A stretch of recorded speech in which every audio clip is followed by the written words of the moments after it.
Hey, welcome back to another video. So today I want to talk really quickly about one of my favorite gentle parenting techniques. It is called the reset. So if that's something you're interested in hearing about, it is a technique that I have used on my son who is 3 years old, and I have started using it on my daughter. It's been an incredible tool. So if that's something you're interested in hearing about, keep watching. The kids were probably around 13, 14 months around the time I started this out. Hazel is 15 months, and yeah, so 13, 14, 15 months is really when it's an appropriate time to start. In my opinion, this is just something that starts to associate a word with a feeling, right? So whenever the train starts to go off the track, so in any way, shape, or form, dysregulation starts to happen. Frustrated because the snack tray, they can't get the right thing out.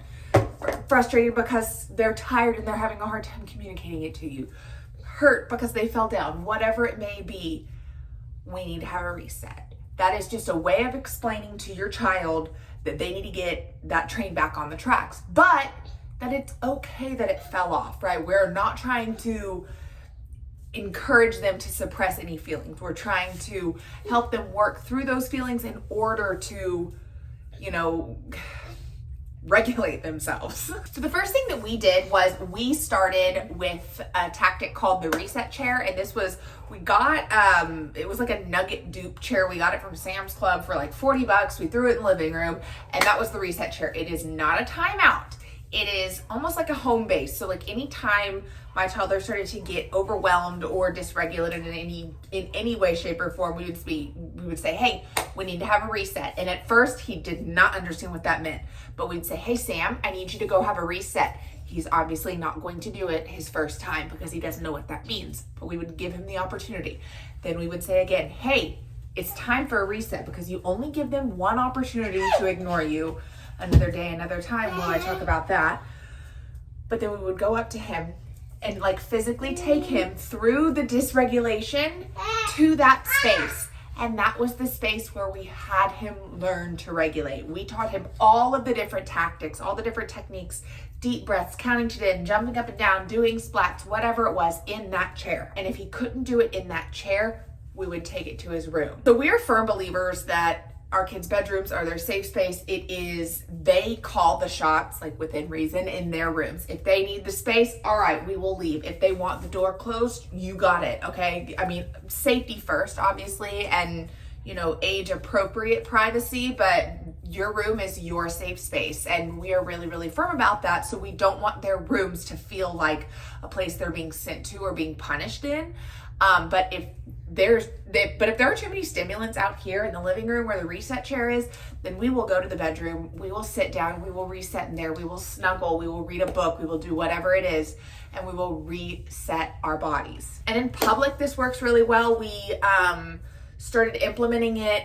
It's something that when we started talking about it, like when we started saying reset, it was just a reset, reset, reset. Anytime mom and dad need to have a reset, mom needs to go have a reset because she's frustrated. Mom would walk away and go have a reset. Same thing with dad. Or I would say to dad when I would notice he was getting a little bit too heated, hey dad, do you need to go have a reset?